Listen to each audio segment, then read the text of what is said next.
A sharp, tense shout rang out.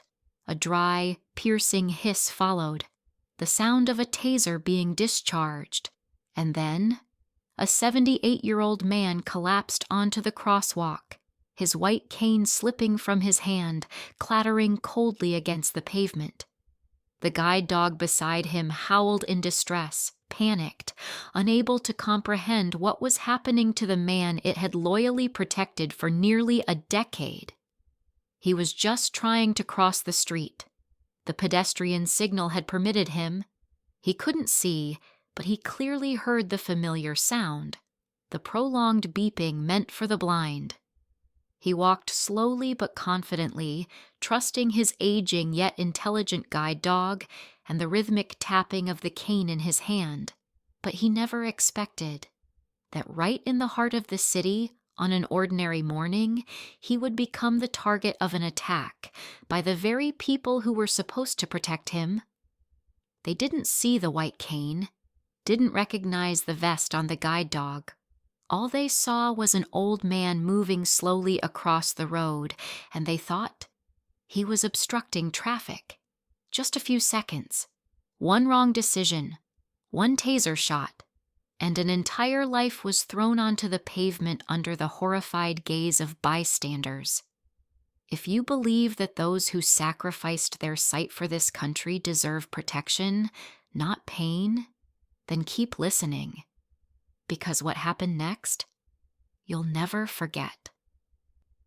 His name was Samuel Bell, but everyone simply called him Sam. He didn't lose his sight in a heroic explosion, nor did he carry the battlefield scars many imagined. His vision was quietly taken from him by a rare bacterial infection he contracted in the wet jungles during a humanitarian medical mission in a forgotten war. So quietly, in fact, that no one ever mentioned it. But it was painful and irreversible.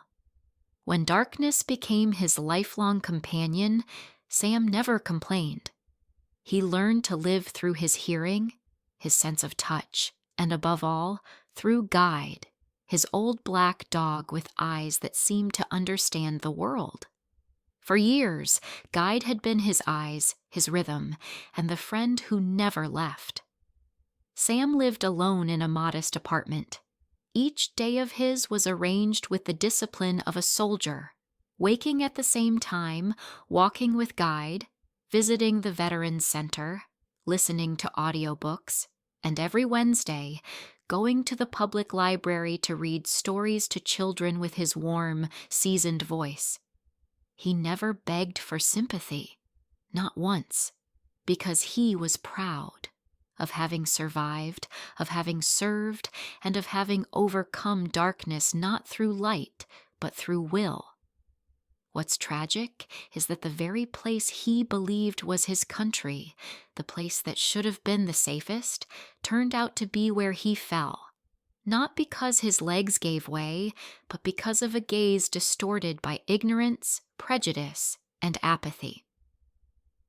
That morning, like every Wednesday, Sam and Guide left their little apartment, walking down the familiar street toward the city library, where children eagerly waited for his deep, comforting storytelling. They stopped at the corner of Elm and 3rd, a notoriously dangerous intersection where cars frequently ran red lights and pedestrian signals lasted mere seconds. Sam, as usual, waited for the familiar chirping sound, the rhythmic chirp-chirp signaling it was safe to walk. Guide sat close, silently alert, eyes focused ahead. When the sound came, Sam gently commanded, "Forward."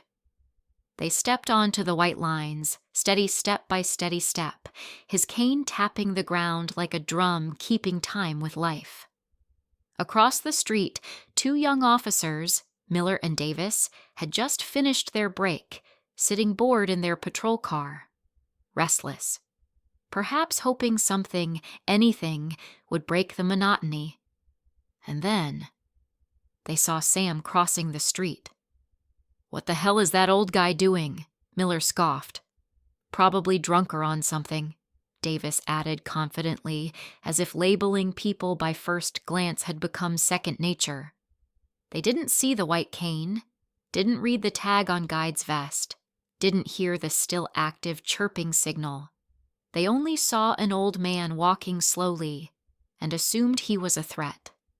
The traffic light began flashing red. Impatient cars revved their engines. Miller hit the siren and shouted through the loudspeaker, "Hey, you in the crosswalk! Get out of the road! Light's changing!" Sam froze. The blaring sound, coming from an unfamiliar direction, disoriented him. Guide hesitated, ears folding back, looking around. "Move it! Are you deaf and blind?" The second shout came, sharp and cold. Sam's heart raced. He was confused. He tried to move forward, but Guide refused. The road ahead now filled with blaring horns and the void of empathy in a shouted command. He couldn't see. He only felt danger. He reached for Guide, trying to reassure him. Once more he said faintly, "Forward." But it was too late. One officer had already grabbed the radio. The other drew his taser. "Sir, stop resisting." The third shout came, this time accompanied by the heavy thud of the patrol car door swinging open. Miller rushed toward Sam with his taser drawn and ready. His nerves stretched tight like a bowstring. In his hands, power had morphed into primal aggression. Sam didn't run. He didn't scream. He just stood there, in the middle of the road, in a world he couldn't see. "I'm trying," he whispered, struggling to stay calm, his voice trembling like wind brushing the edge of a cliff. "I'm blind." Guide tensed up, gently tugging the leash as if trying to pull his master out of harm's way, but he didn't know where to go. And then, click!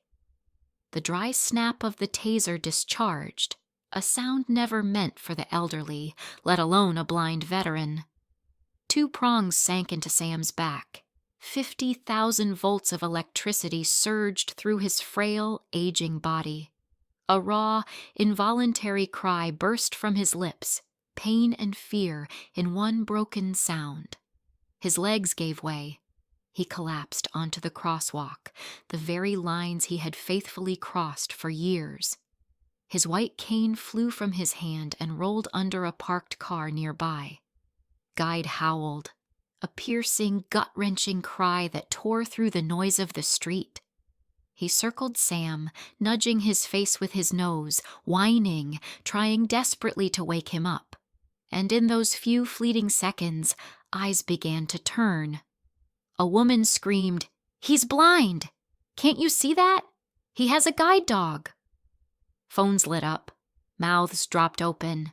People couldn't believe what they were seeing. Police officers handcuffing an elderly man, convulsing on the ground. No one intervened. No one could move fast enough. But they saw, and they recorded. Every second. The precise moment when justice was electrocuted in broad daylight. 7 minutes after Sam Bell collapsed in the crosswalk, the ambulance sirens still echoed faintly in the air when another sound began to rise. Lower, heavier, and unlike anything the city had heard that day. The rumble of military engines. First came an olive-drab Humvee, rolling into the intersection, not fast, but with deliberate authority. It didn't swerve around police vehicles. It didn't wait for permission. It moved forward, and cars shifted aside like waves breaking before the bow of a ship. Another Humvee followed. Then a large military transport truck, an LMTV, pulled in to block off the final lane. In under a minute, the entire intersection of Elm and 3rd, where a blind man had just fallen, was now fully sealed off by military presence. No one understood what was happening. Civilians holding phones fell silent, unsure whether to film or simply bear witness. Soldiers stepped out in full uniform, sidearms holstered, expressions calm but unmistakably in control. They didn't raise their voices. They didn't need to. Their presence alone spoke volumes. Sergeant Kelly, the police supervisor, stared wide-eyed in disbelief. It hit her then. This was no longer a local incident. And then a man stepped out of the lead Humvee, tall, straight-backed like a drawn blade, perfectly pressed uniform, chest gleaming with medals. General Michael Vance, commanding officer of the Regional U.S. Army Division. He didn't pause to acknowledge the police, didn't ask for directions. His eyes locked on the stretcher, where Sam lay pale, with Guide curled tightly beside him, trembling. Vance didn't raise his voice, but in that moment, every eye in the intersection, every heart in that crowd, stilled. He walked forward like justice itself, not armed, but unstoppable. General Michael Vance stopped before Sergeant Kelly. His voice was calm, yet sharp as a cold blade. "I'm General Vance. What is the condition of Sergeant Samuel Bell?" Kelly froze.